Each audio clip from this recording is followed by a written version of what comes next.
And what is she? She's probably, what, 83 maybe? Yeah. She's probably 83. I saw her, she stayed till 10:30, 11 o'clock signing autographs. She absolutely wouldn't leave until everybody wanted to see her, got to see her. Yes? About Donna Fargo, she, as I said, I graduated from high school in 1960. She probably graduated in 57 or something. But her name was Yvonne Vaughn, and her daddy and mama lived up on Slate Mountain, Ramey and Ada Vaughn. And Ramey was a bootlegger, in addition to raising a little tobacco. And Ada, my mom was a widow for a dozen years, got us raised, and Ada died, and we've known Ramey all my life. My daddy and he were tight, and so Mama and Ramey started seeing each other, and they married. So I was Donna Fargo's stepbrother for a while. Yeah. Well, I tell you, she's a trooper. She stayed there, like I said, to about 10:30 that night. I bet she was there, what, maybe 6 hours signing autographs. Yeah. Amazing. These pictures, by the way, are 11 years apart, so don't think that. My thing with Donna is, Donna was a cheerleader at Mount Airy High School, and my Uncle Buddy played basketball at Mount Airy. So when they won the state championship, wait a minute. Donna was. You related to Buddy Purdy? Yeah, don't tell nobody. Oh, wow. We'll keep that impressed. down one. Oh, boy. Yeah. I remember him well. If you don't get enough of me this morning, I'll be at Pages from 2 to 4 with Bracky Rogers' new memoir. He and I have worked on this book a year, and Amy will tell you that if Bracky didn't call me at least every other day, I got worried. So that's a new book I've done, and that's coming out this afternoon. And Ann Gwynn found this picture. Me and my '64 Volkswagen. I wrote a book about my car growing up in Ararat. Joey Smith said to me one day, "You ought to write a book about us, but I'd have to kill you." There's a whole chapter about Joey in this book, and I'm still alive. The other thing I'm working on, where are you, Shelby? Shelby, I'm working on a book about Ahart Ridge. We're going to bring the witch to life this fall. I got an illustrator drawing pictures of deers and stuff, and we're going to do that. The other thing I was going to show you is this is Mr. O.E. Pilson. I don't know if any of y'all even remember Mr. Ophis Eugene Pilson, but he was the mentor for a lot of us, people my age. He would take me around in his big old blue Chevelle and show me and tell me everything he knew about local history. And I think that's a commendable thing. He was a school teacher too, but I was just thinking about Mr. Pilson, and I wanted us to take a moment to remember him. Please come in. How y'all doing? Come on in. Mary wants you to sit with her. Well, be careful. plenty of seats Be careful. here. You spend too much time with Mary, you might end up in a tobacco field. I don't know. So the reason we're here today, of course, is you do these programs to raise money for my scholarship I started in my mom and dad's name, and these are two books I wrote about him. My grandpa called my mother Doodly. Don't ask me why. I have no idea why she was Doodly, but she was. And of course, he had the greatest line in the world. He'd tell the women he was irresistible. Of course, my father was principal up here at Blue Ridge and Red Bank for many, 30 years in Patrick County. So we do a scholarship every year to honor him and her, and that's what we're raising money for today. All my books that you buy, the money goes to the scholarship, and we have a donation if you're interested. Anybody have my father as a teacher or school? Yeah. Oh, Lord. Well, I'll ask the women, was he irresistible? He used to say to me, if I met him in the hall, he said, "Age before beauty." Well, at first, I didn't know what he meant. Age before beauty, Yeah. that's what he would say. He was older, and I don't know if I was beauty, but he said age before beauty. Oh, Lord. I'm wearing my Linda Beck shirt today. Shelby and Carolyn's niece, I guess. Linda gave me this shirt about Ararat. Linda is determined that she was my daddy's favorite. that of all the women that went through Blue Ridge and Red Bank, that she was his favorite. Tammy Willis says that ain't true. Here's my mother and her sister Catherine. I'll tell you a funny story about this. My mother moved here in 1959. She moved into a little house right next door, the little block house. Some of you probably remember that. It was right here beside the Ruritan building. She worked for Dr. Tullidge, who I guess his office was here too. Somebody who's old enough to remember all It's that. right here. Yeah. It's right here. Right here, where this building is. So she worked for Dr. Tullidge, and in 1960, I guess when The Man Who Moved the Mountain came out as a book, she got it and read it. Well, anytime her family from Georgia would come up here, Mama would take them on the tour. So they'd go up to Mabry Mill and eat pancakes, and they would go over to Mayberry to look at the church, and they'd go ride the Dan River Queen. These are all things we did. Some of us who are old enough to remember the Dan River Queen. And Amy and I went out scouting the churches on Monday. And I was reminded of my Aunt Catherine, who is shown here on the left, probably the greatest human being I have ever known. The most selfless woman. She raised 2 daughters by herself after her husband died. But she was from Augusta, Georgia. She was a city girl. So she shows up in Ararat, Virginia in the 60s with my mom as a tour guide, and off they go riding around. And I was reminded of this. We were over there near Indian River, and we were on this road, and you know, it's getting narrow and narrow. And I was remembering my Aunt Catherine said, Betty, there ain't no lines on these roads.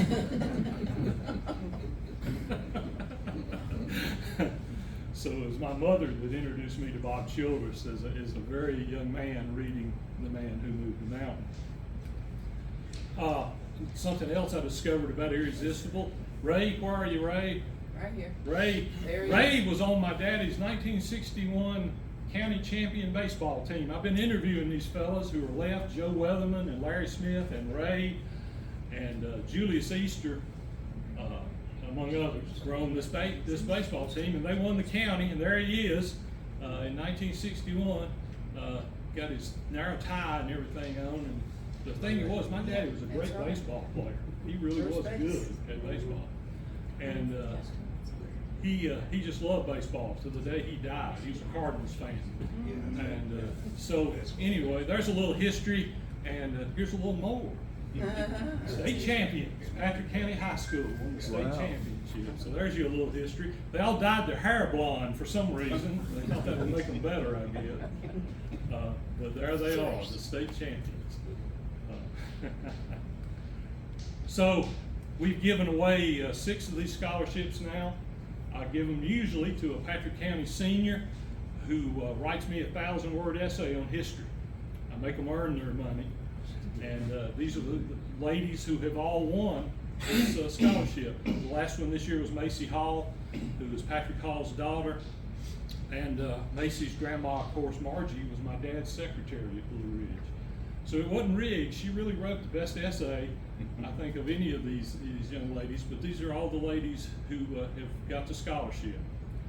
And we've given away 6 now. And 6 is in the room.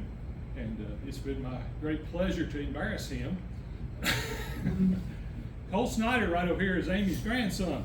Cole is kind of my grandson, although not biologically, just spiritually. And this is Gary Hoback. You recognize that pond? Yes, sir. Yeah, Gary's got otter problems. I don't know what's going on down there. But that's Cole as a baby, learning how to prime tobacco.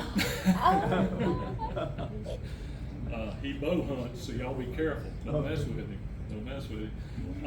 But he wrote an essay on Daniel Boone. He wrote 11 pages on Daniel Boone. His daddy doesn't And stand up. It's the only time we've ever had one of the recipients show up at one of these things, so I wanted to embarrass him in public. How'd I do, Grandma? Is that okay? But you know, when we were growing up, we all watched Daniel Boone. Remember, it was on Yeah. Sunday night on Disney. Yeah. Fess Parker. Fess We were very Parker. confused. We David Crockett and Daniel Boone were the same person. Yeah. But there I am in my coonskin hat. We all had one. I have a great picture of Teddy Gwynn wearing this outfit, but I'm afraid to show that to you. talk about famous people from Ararat.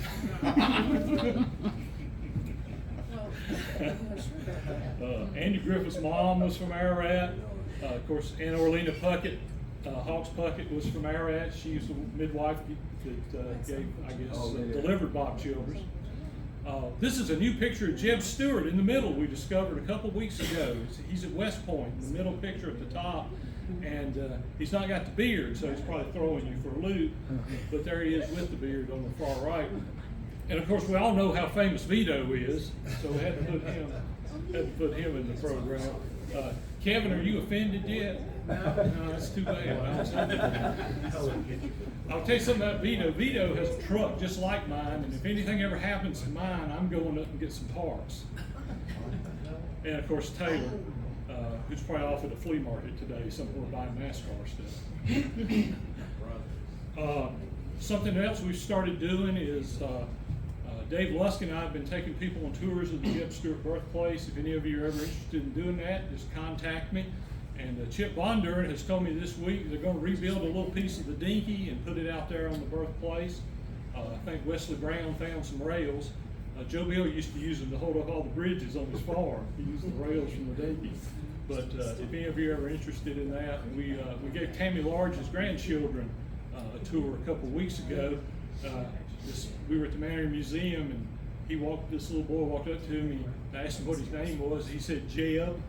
He's Tammy's grandson. So we're here today to talk about Bob Childers, and I have a chapter about Bob in my Ararat book. And like I said, Kathy has her book here, which is brand new, and we're going to let her talk here in just a minute about Bob. I don't pretend to be an expert on Bob Childers, so now I have to walk over here and look because I can't remember everything anymore.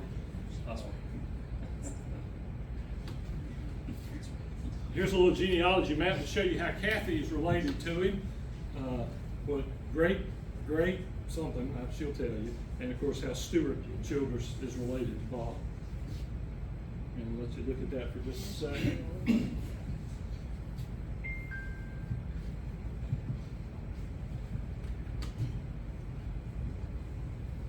So our story begins with a fellow named David Sampson, who you probably never heard of. He was born in England in 1845. 1888, David Sampson started something called the Blue Ridge Mission, which purchased land in Patrick County. And he came up here and they built a church and a school over several years, which of course is still our school. It was the Blue Ridge Mission School. David, the first principal was a guy named Samuel Pickett, and they had teachers Sally Marshburn and Mary Anderson. If you read The Man Who Moved the Mountain, those names are probably familiar to you. And there she is, the first Blue Ridge. They had 27 acres. I think the first year they had 150 students. They built dorms for the men and the women at Blue Ridge, and they built a cross-shaped building, which I think is what we're looking at right there. Of course, this is on the same spot that Blue Ridge is, I think, today. But there's the very first picture I know of Blue Ridge. All this stuff is at Guilford College. That's why I mention it. The Quakers are the ones who come up here and start this school. And David Sampson is the leader of that group. And that's all about 1888, 1889, which is, of course, the same year, on January 19th, 1889, that Bob Childers was born. I think he was born down on Boyd Hollow, where the Hasten House, is that how you pronounce his name? Hasten House is today. And of course their cemetery is right there. So Bob Childers and Blue Ridge School kind of grew up together, I guess you would say, in a funny sort of way. This is, like I said, off Boyd Hollow over here. I went out there to take this picture. The sky was just glorious that day, and I was very concerned I was going to run into some snakes. I didn't see a single snake until I went down to Bertie and Theodore's house. Ann has bought it, and I went in the house to try to check on it for her, as I do every couple of weeks, and I came face to face with a 4-foot black snake. I sent Ann a message and told her she had a renter.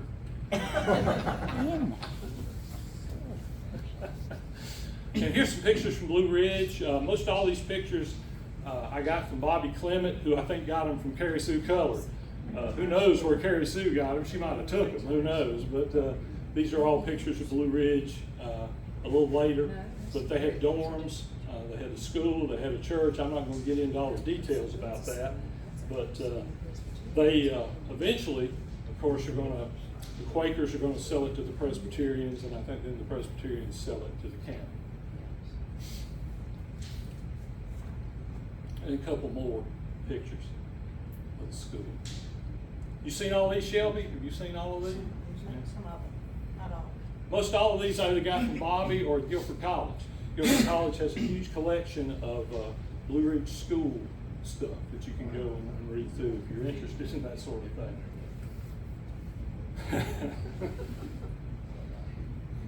The thing you read about in The Man Who Moved the Mountain is a couple things. One is Bob Childers talks about the first time he ever had a drink of alcohol. I think he's 3 years old. His mother, I think, gave it to him on a rag. And, you know, Ararat was a little different place then. And it's much more violent. Well, maybe it's much more violent, I don't know. But a lot of alcohol. That's the Hatfields and McCoys up there in the top left. There's a lot of violence. A lot of people get killed here.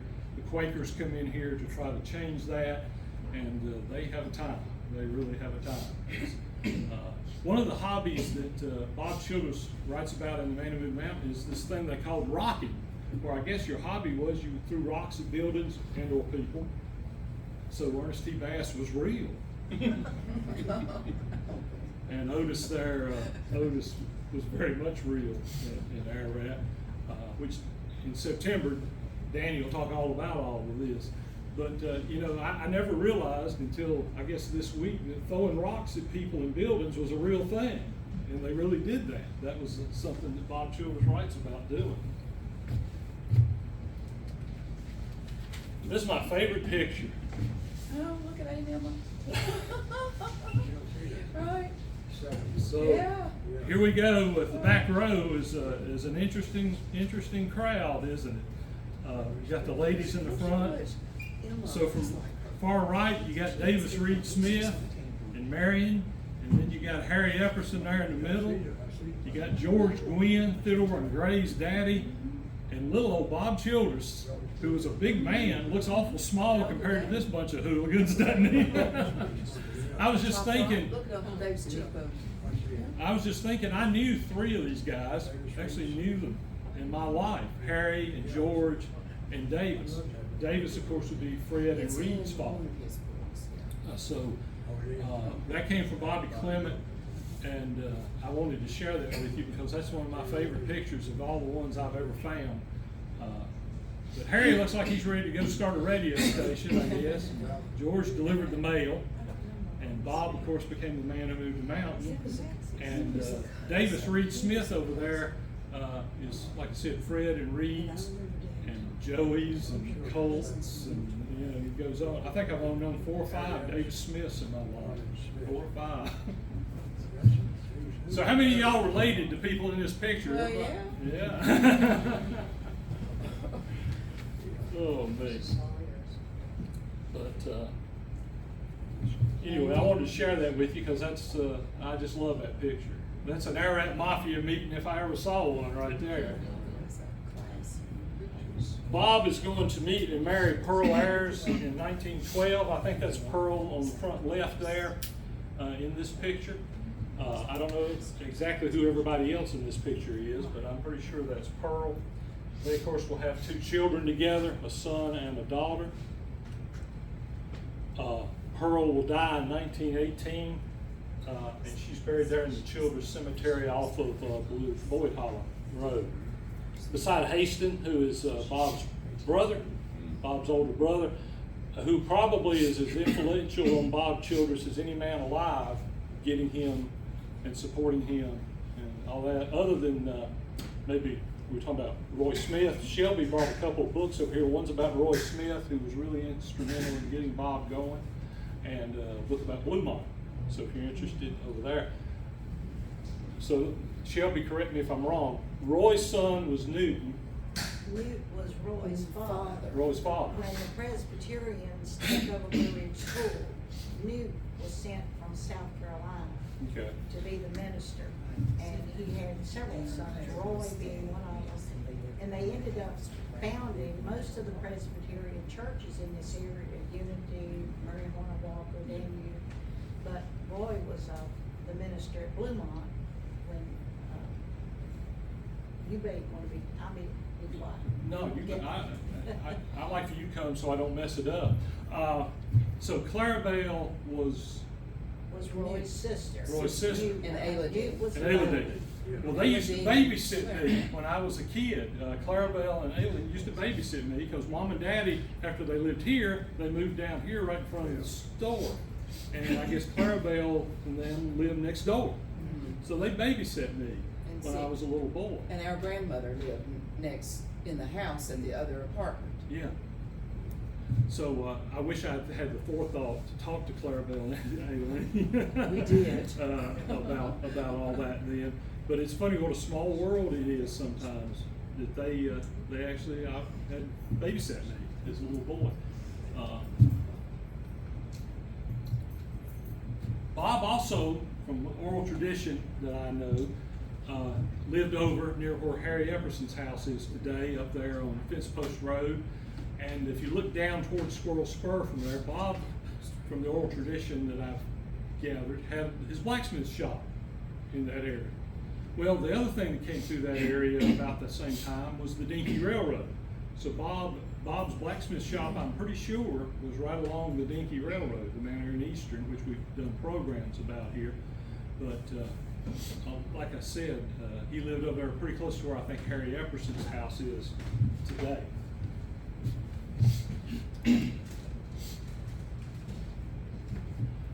And the thing that I was going to talk about, and this is just a theory of mine, if you know where I'm talking about, or as I like to say, the end of Bobby Clemens driveway, that's where I think Bob's blacksmith shop might have been. Clark's Creek Progressive Church is right there. And I've often wondered if Bob Childress wasn't sitting there doing blacksmith work and would hear the choir, or they had a brush arbor, whatever they did, if he heard them sing out there while he was blacksmithing. Because as you know, later on, Bob would take the unusual stance of inviting them to come to his white churches to sing. And one of the young people who was there was Fred Brian. Fred was there in that church and told me, you know, he remembered Bob Childress very well and him inviting them to come. And so, you know, I can't prove that, but I think it's very possible that that's where Bob maybe got the idea to invite them to come to his churches. Of course, we all know that, I guess, as Beasley's store when we were all kids at the crossroads.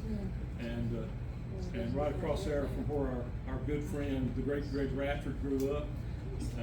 But anyway,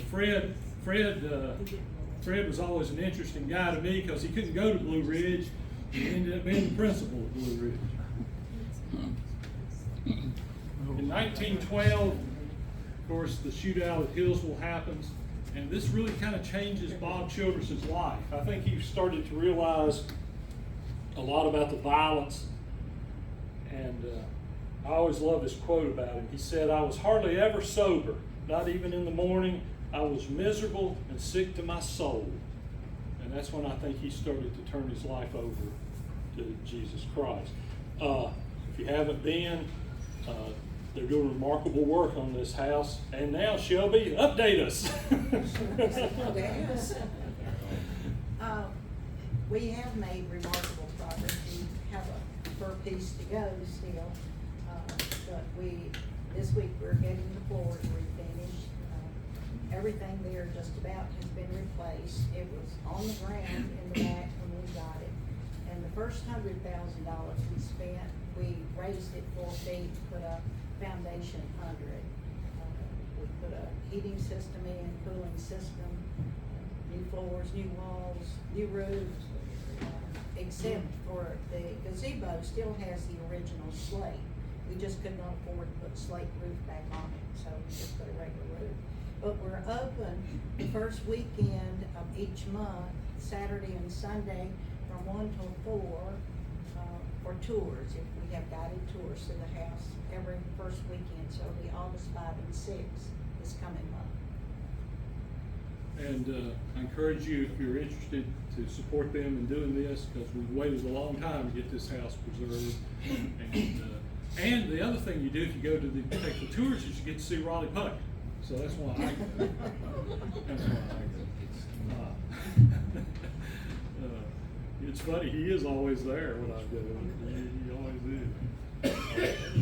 But like I said, this is a thing in 1912 that changes, I think, Bob Childress's life. He goes on the posse, I think, to hunt the Allens, some of them. And becomes a deputy sheriff. He keeps on blacksmithing, I think. And he's going to, of course, a few years later, lose his wife, Pearl. I don't, maybe Kathy can elaborate on this. I don't know if it was the flu that got her or childbirth or a combination of both. But, she had the flu, but she died right after childbirth. Right, okay. So we don't think about the flu in 1918 because none of us, well, hopefully none of us were here in 1918. But, you know, I think there were 50 million people worldwide died of this flu.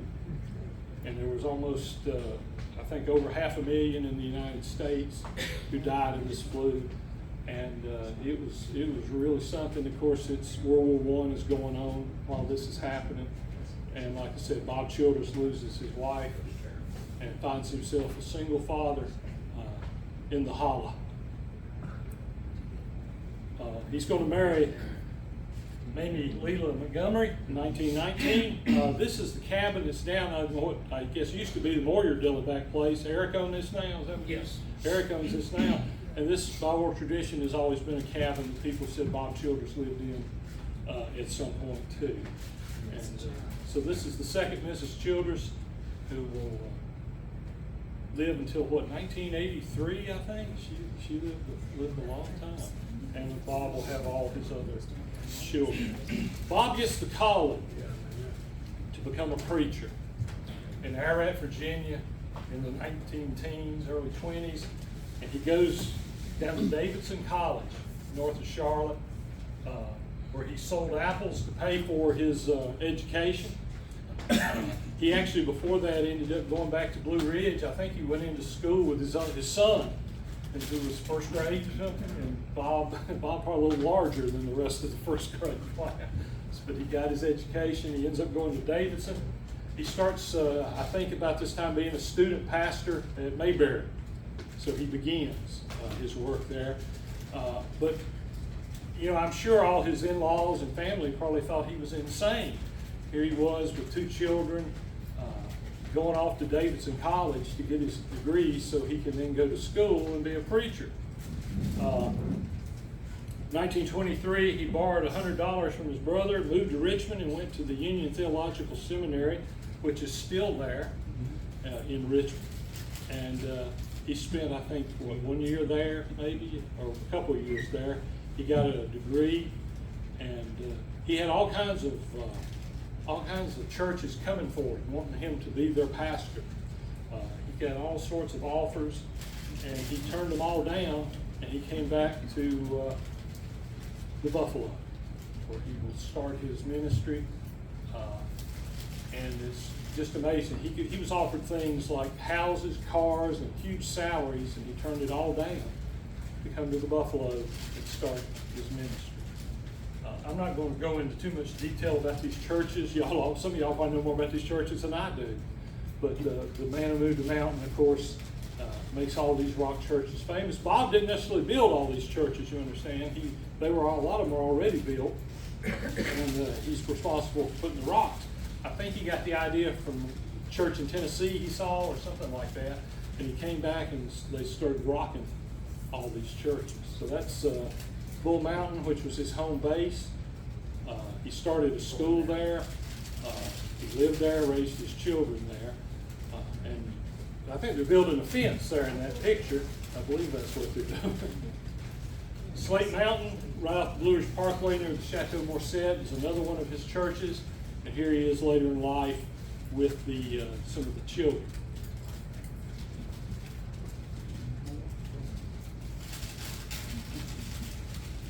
Bluemont up at the top of the Gap, almost inside of Shelby's house. He looks very studious there, doesn't he? Yeah. And of course, my favorite is he ends up in with Mayberry, and Andy Griffith's mother's there on the right, Geneva Nunn. She was from over here, I think near Kibler Valley. My joke is always, well, you know, Andy Griffith's mother was a nun. Not a Catholic nun of Kibler Valley. No. The thing you might not know, though, is if you go to Chapel Hill, and sorry, Wayne, I don't want anybody to ever go to Chapel Hill, but if you go to the library in Chapel Hill, Andy Griffith's papers are there. And if you go into his papers and look, he's got a copy of this book by Jerry Bledsoe about bicycling the Blue Ridge. And in there, Miss Addie, who used to run the Trading Post, tells Jerry Bledsoe, who also wrote Bitter Blood, a book that scared me to death. But he wrote this book, and in there he talks about how Miss Addie told him about Andy Griffith coming in as a little boy, I think with his grandfather, to trade with him at the Mayberry Trading Post. Now, folks, this is in Andy Griffith's papers at Chapel Hill, and he's got a big circle around this paragraph. Now, he doesn't say, no, this isn't true. He's got a big circle around this, like, yes, is how I took it. And it's in his papers. So I think, in my mind anyway, the town of Mayberry really does come from Mayberry, Virginia. And this picture, by the way, is 1957. It was Andy Griffith Day in Mount Airy. They had just come out with his movie, A Face in the Crowd, which is about as far away from Andy Taylor as one human being can get and still be on the planet. One of my favorite things to do is I used to go to the Trading Post and sign books in the fall. And I would go up and I'd sneak in the back bench and sit down and listen to Stuart Childers preach. And most of the time he caught me. He accused me of being a Baptist and sitting in the back row. And, but Stuart and I worked at Insteel together for years. He was the truck dispatcher until he got the call to become a preacher. So I used to love to go and listen to Stuart preach. Of course, about as close as I was ever going to get hearing Bob Childers preach, because Stuart's big like his granddad. And, he didn't need a microphone. And of course, here's Dinwiddie. We went out Monday and went to all these churches. And the thing I think that impressed me is, you know, I'm in a modern car driving, and it ain't easy to get all these churches in a modern car.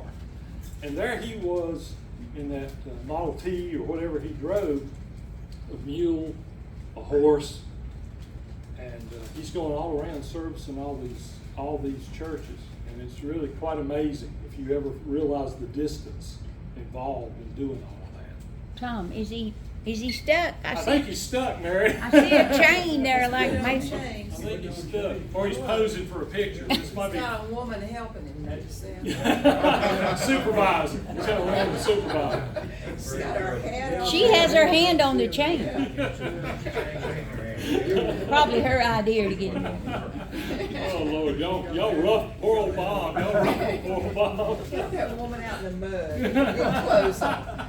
Probably some man making the picture. That's probably right. This was not the reaction I was expecting. Well, we want to add to the story. The other thing was about this, at one time in the books they talk about he had as many as 14 churches.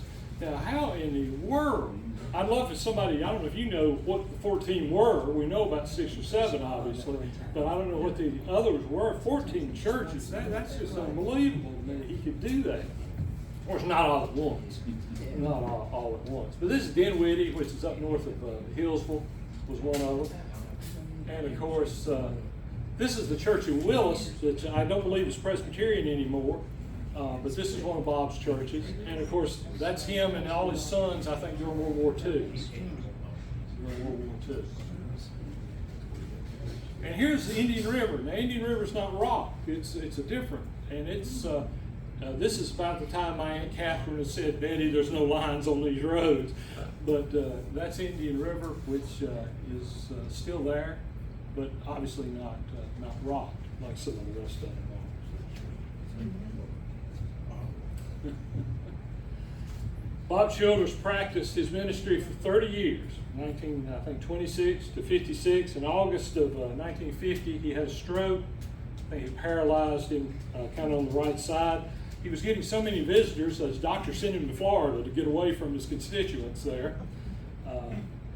And one of the stories throughout his life, I was just amazed by this. Whenever he would need help or he would need money, all of a sudden, he was in Florida. I think they said he got $2,000 in the mail.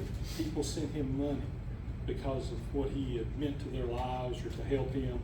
When his children needed Christmas presents would magically show up, things like that. And throughout his life, if you read the books, this happens over and over and over again. He's going to have another stroke in December of 1955, and he'll die on January the 16th, 1956 in Roanoke. And of course, he's buried at the Buffalo. You can see the buffalo right over his tombstone there if you look really hard. I think the best quote about the good this man did. What you don't know is, he started businesses, sawmills, he started schools, he got roads paved, he got roads fixed. He did all these things in addition to 14 churches. It's just amazing the impact that he had on these people. And there's this great line, I think, in The Man Who Moved the Mountain. And let's see if I can find it. See, Carolyn, that's what it looks like.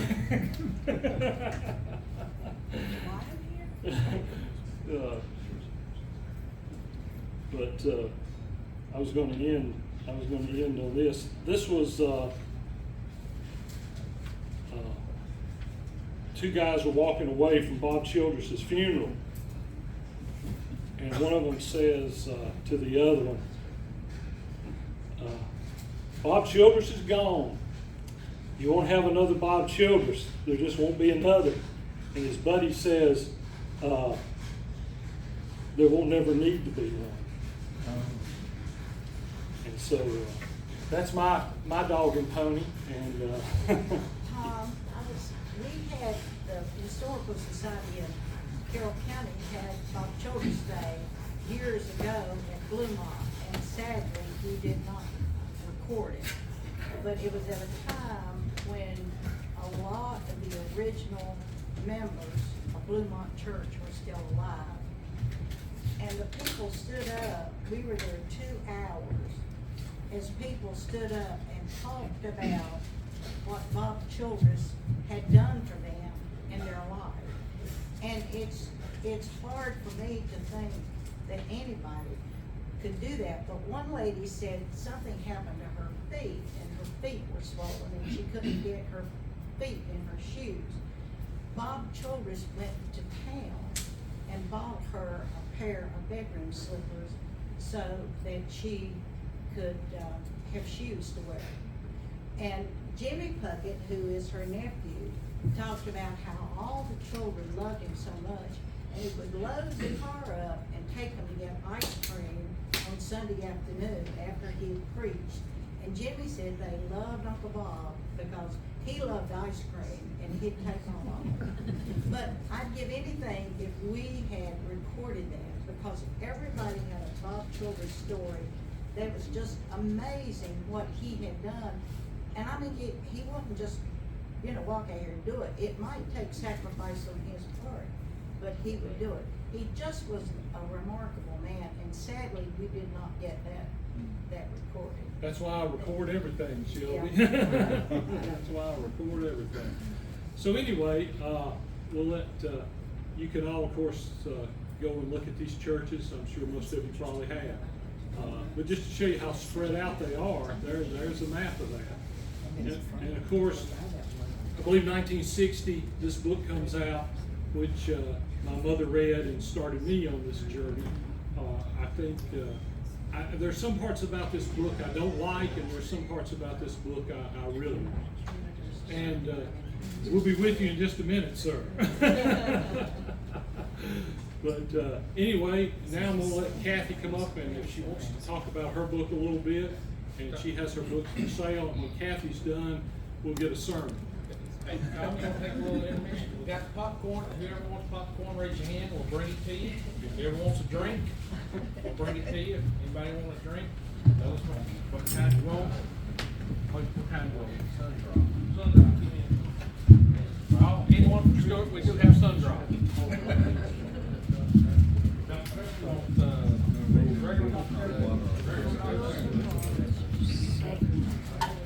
Anybody else want a drink? Thank you.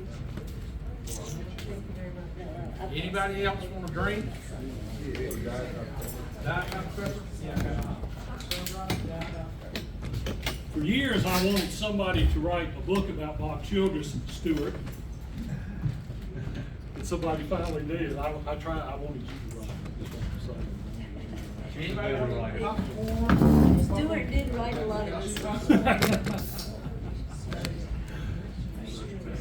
So anyway, Kathy has a new book, The Childress Cousins, which has a lot of good stuff in it. It even has a chapter written by Bob Childress himself. And your stuff is pretty good. Does anybody on this side of the room need anything? Anybody want a drink? Popcorn? Hey, good morning, everybody. Thank you, Tom, for letting me be here today. Shelby was saying she wished she had that recording of people that had stories. That is my heart, to preserve stories. And if you notice Darlene here with her video camera, if you have any stories about Bob Childress or about his children, talk to Darlene after this is over. She like I, is a story catcher, and she's just trying to preserve these stories so that your children and their children can hear these same things. Tom is a great story catcher. He's got a whole table back there of stories that he's been catching, and Shelby's been catching stories. So, you know, that's what I'm about, is just hanging on to these stories and finding them and preserving them. So why am I here, and why am I writing a book about Bob Childress, who of course I never had the honor of meeting? Well, my great-grandfather, William Osborne Childress, and Bob were brothers. And 1 year ago, this weekend, I published this book, and this book it focuses on really the children of Bob and the children of Bill. So Bill had 11 children, Bob had 8 children, so the book really is about these 19 children of these two brothers. But also, as Tom said, the final chapter is written by Bob himself. Bob started an autobiography that he never finished, so since he never finished it, it was not published. So that's the final chapter of this book. Also, there's a chapter in this book about one of their other brothers that Tom already mentioned, Haston, that lived in the house across from the Childress Cemetery. There's a chapter in there about Haston as well. How did this book fall into my hands? It really just did. And when you're a story catcher, stories tend to just find you. You don't have to go looking, they find you. So my great aunt Nell, who was my grandmother's sister, she and one of Bob's children, Marie, were very close first cousins. They corresponded with each other over the decades and sent each other letters, cards, and all kinds of things. So my Aunt Nell had this big mountain of correspondence from Marie that was not just personal letters, but also a lot of funeral folders and bulletins and programs of things that she'd gone to, a lot of personal stories about the family. And so before my Aunt Nell passed away, I said, Nell, I want this stuff. And she asked her daughters if they wanted it, and they said they didn't have any interest. So just right before she passed away, she gave me this whole big mountain of stuff. Now, when I looked at it, I said immediately, I can't keep this to myself. You know, this belongs to all of you, and to everybody else that has any interest, not just to me. So that was where the book came from. My Aunt Nell died in January 2020, and the book that I wrote is divided into 15 chapters that I don't call chapters in the book, I call them stories, because each one is its own story. And some of the stories are written by the people themselves. For example, Paul's World War II memoirs are one chapter. Billy's military memoir is another, and of course, Bob's final chapter I already told you about. Also, there's a chapter of Marie's letters to Nell, and a chapter of newspaper articles that Marie wrote about her childhood family. So I just want to read a little bit to you, and since our focus is on Bob Childress today, I'm going to read to you some of his autobiography, just to share that with you. And I do have copies of the book you can buy. They're $18.95, and if you're not going to read it but once, just go to the library and get it. The public libraries have them as well, but it's stories that if you're local, you'll probably want to read these stories because they are fascinating. So I'll read first the beginning of Bob Childress's autobiography. This is his words. I was born in a mountain cabin, the 7th of 9 children, in a section of Patrick County known as the Hollow section. Our little cabin did not have a floor or a window. We were poor, the poorest of all our neighbors, and they were all poor. My folks did not consult me about being born. Possibly if they had, I would never have consented. People didn't consult anybody in those days, not even themselves. They married, they had babies, many babies, and that was all. No preparation for them, but they came and managed to live, most of them. We had no doctors or nurses. Sometimes the mothers would have to stay in bed a few days, but usually not many days. One mother was picking berries when her baby was born. She was about half a mile from home when it came. She had quite a debate with herself whether to leave her berries and send back for them, or leave the baby and send one of the other children back for it. She finally decided to take the baby and the berries, so she came home with her baby in her apron and her berry bucket on her arm. My mother was in bed when I came, but we had a hard time. I was a crybaby, I couldn't help it. The cabin was cold, I was naked and hungry. They did not even have seat covers for me, just lying in bed among rags. With no food on the inside and no heat on the outside, I just had to cry. They said I had 3 months colic. Mother had to get up from her bed of rags and leave me, and I was lonesome. I was now lonesome in addition to being hungry and cold. It didn't take my folks long to find a remedy that calmed me somewhat. All the mountain families kept brandy, and it didn't take much to calm a little sick baby. We did not have sugar to weaken it with, but dipping a rag in molasses and soaking it in brandy seemed to work. Guess that's how I learned to chew the rag. My 3 months colic lasted till spring. Do you know what chew the rag means? I had to look it up. I've heard of chewing the fat, but it's the same thing.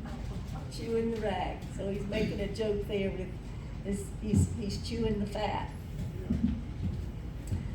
I was born in January. When the warm weather came and I could be left out in the sunshine, I stopped crying so much. Mother's health began to improve too, and I got more food.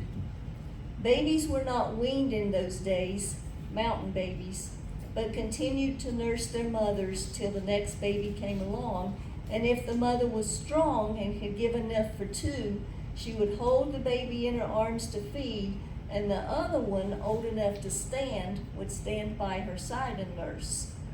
I've seen the little one try to push the big one away many times, and there would be scratching and crying. No one can blame them. They were fighting for their living. Such were the conditions under which I was born. I did not like it much, but there was nothing I could do about it. The babies did not all live. Neither did the mothers. Many died.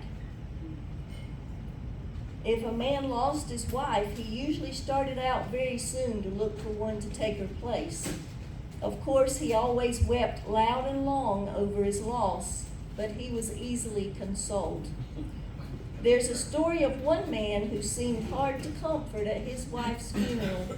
He kept crying as the grave was being filled, and after it was filled, his grief seemed so great that everyone found it hard to leave the grave. He sat with his head in his hands and shook with grief. Finally, the preacher went to him and placed his hand on his bowed head and said, "My brother, I know it is hard. We all sympathize with you, but we can't do no more. But I can point you to one that can help you bear your troubles." The man stopped shaking, and the tears stopped falling, and he raised his head and said to the preacher, "Where is she?"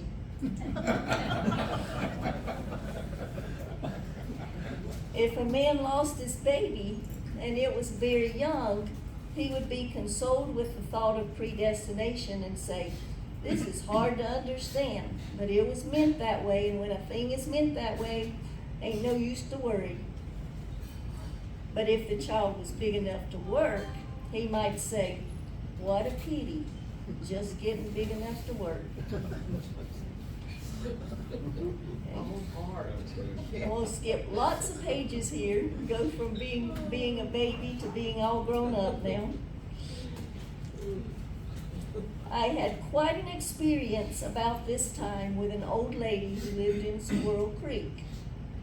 Squirrel Creek was about 6 miles away, but I felt I should visit this old lady because she was sick and I was about the nearest preacher to her. I was beginning to think of myself as a preacher, and others were calling me preacher.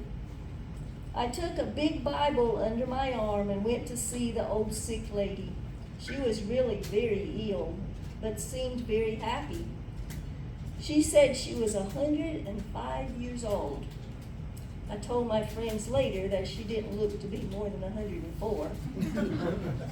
Anyway, she was sick. When I arrived, she said, "Did you bring me a drink of whiskey?"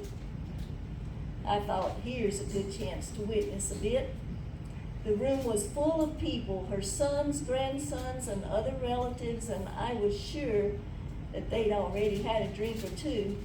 So I told my own story about drinking, its evils, and what it had done for me and my own folks. I told her I had quit whiskey and never meant to touch it again. She was very quiet when I had finished for a moment, and I was feeling like I'd scored when she said, "Well, I don't blame you. I'd rather have brandy myself."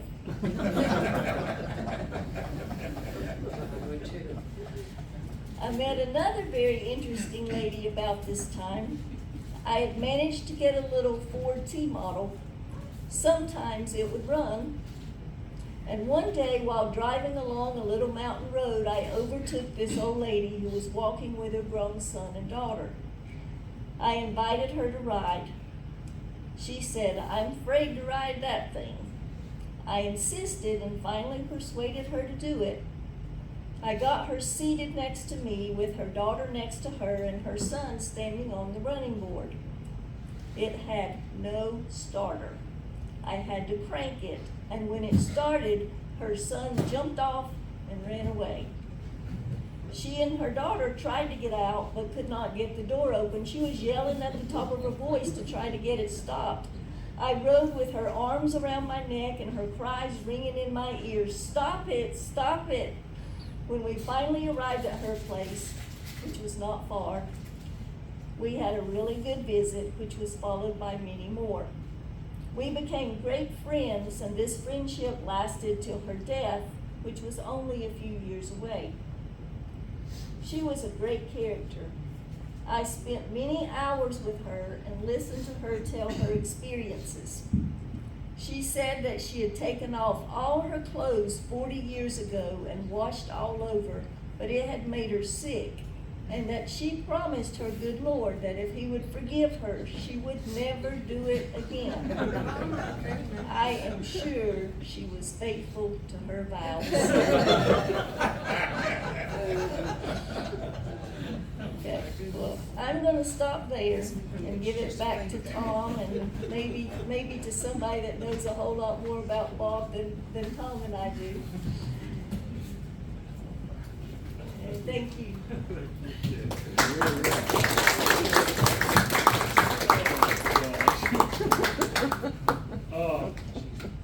Long ago in a galaxy far, far away called Insteel Industries, Stuart Childress and I used to work together. I did computers and he dispatched trucks. Harassed Teddy Gwynn a lot. So I'm very, like I said, I used to go up to Mayberry Trading Post and do book signings, and I always tried to go on a Sunday so I could go, call a Sunday, inside joke there. And I would try to sneak in the back, and Stuart almost always called me on the back bench. So anyway, Stuart, if you'd like to come up and say a few words, we'd love to hear what you'd like to say about your grandpa or anything else. Except you, right? No, you can abuse me. Shelby's here. I'm used to abuse. Thank you. I'm picking on you, isn't it? I know that. Well, first of all, thanks for being here. When Tom told me about this event, I thought, well, that sounds interesting. I wonder if anybody will show up. So I was pleased when I pulled in the parking lot and saw how many cars there were. Thanks for being here. Before I preach you a sermon, because preachers always have to preach a sermon, right? And it'll be a mini sermon. When I walked in the door, Tom was saying there were things about the book that he liked and things that he didn't like. And I agree with that. One of the things I don't like about the book is it seems to sort of pit the Presbyterians against the Primitive Baptists. And Grandpa was not that way.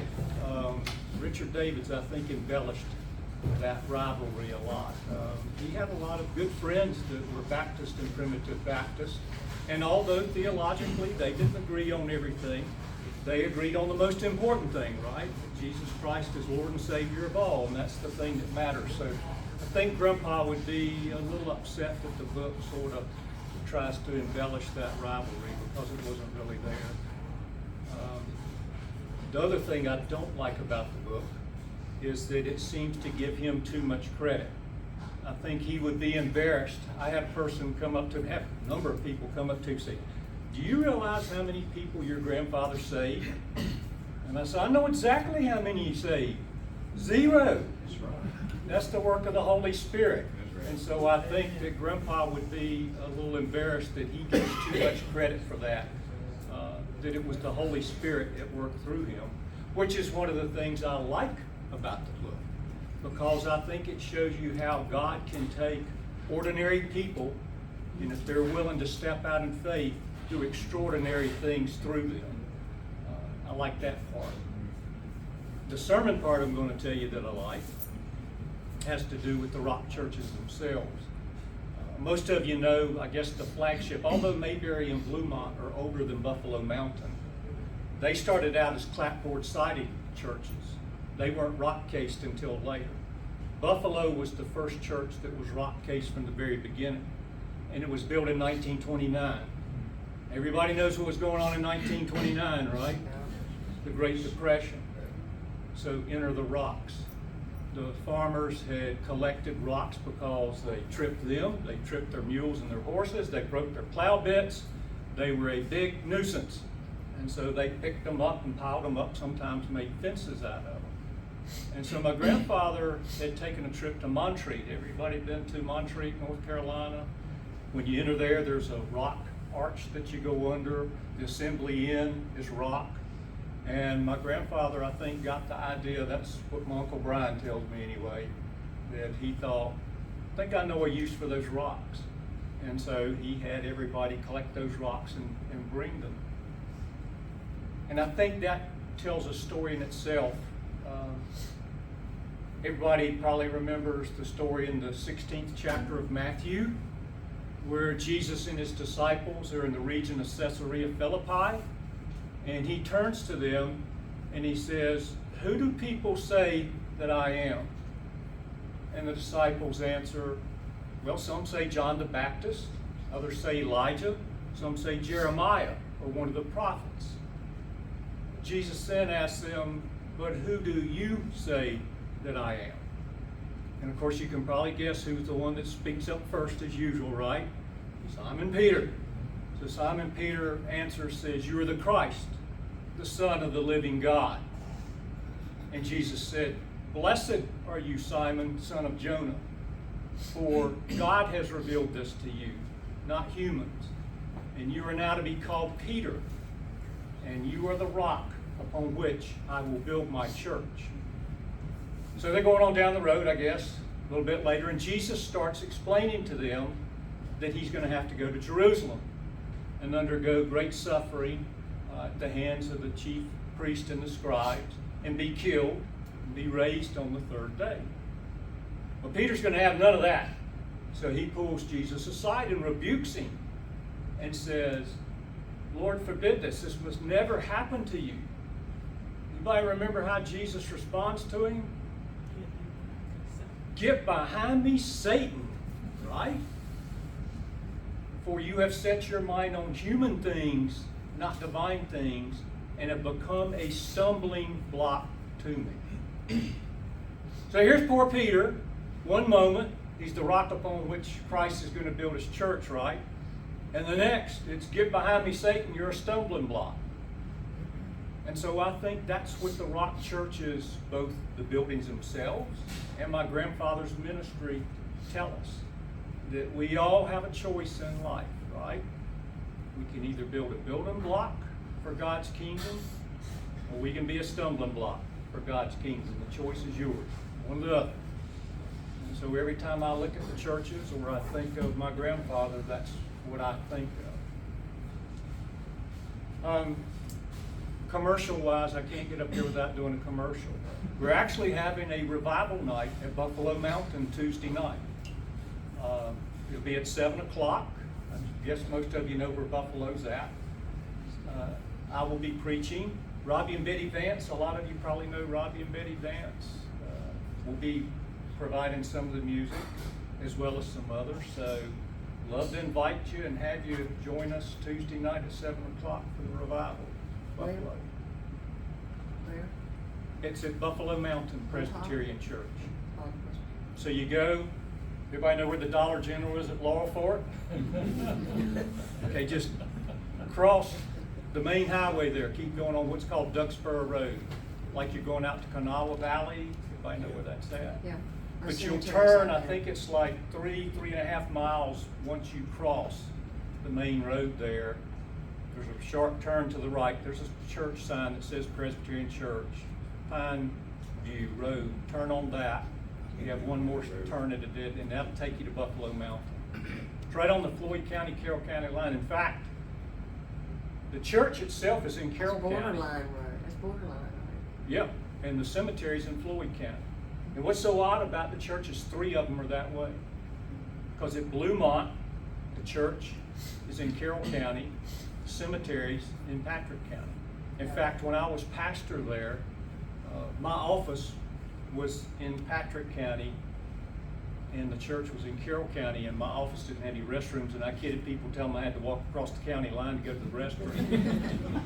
And Slate Mountain is that way too. Slate Mountain, you have Floyd and Patrick involved. So I don't know if my grandfather knew about transporting dead bodies across county lines, what it was all about, but it's odd of the churches that 3 of them would be that way. Well, he was from the Hollow, I bet he did know that. Did you, walk up top of the Buffalo year before last for Easter sunrise? Yeah, and did an Easter sunrise service? I was there, I got a video. Okay. Yeah. We didn't do it this year It because was of the cold. weather. It was so cold, I understand. So we actually did it at the cemetery.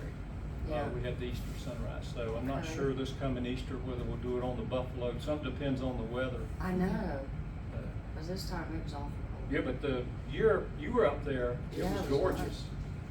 Y'all was playing the guitar, singing? That Did you was play Robbie. guitar? That was Robbie. No, Okay, I wasn't sure. I am not musically inclined at all. Henry Marie can tell you that. They were members of Mayberry for the whole time I was there, 15 years. In fact, I think my dad is the one that talked you into becoming treasurer of the church, wasn't he? Which you were treasurer for how many years? 19. Okay. Any other questions? Well, again, thanks for having me.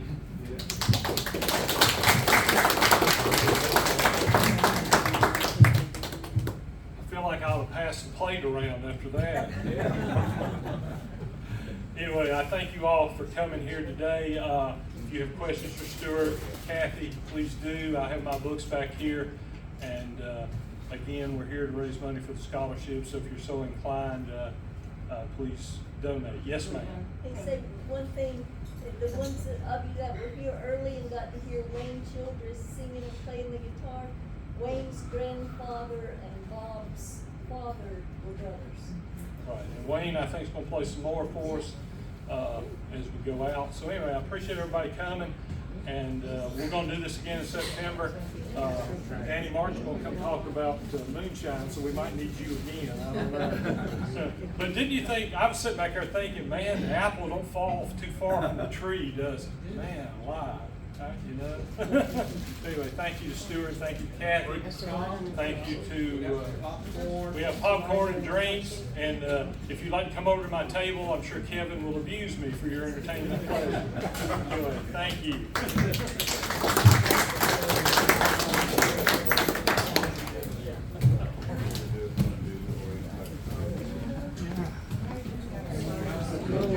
What was your name again? It's Wayne Childress.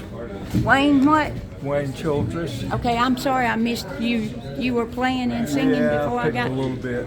We'll play some more if you're talking Croaked a few songs out. Thank you.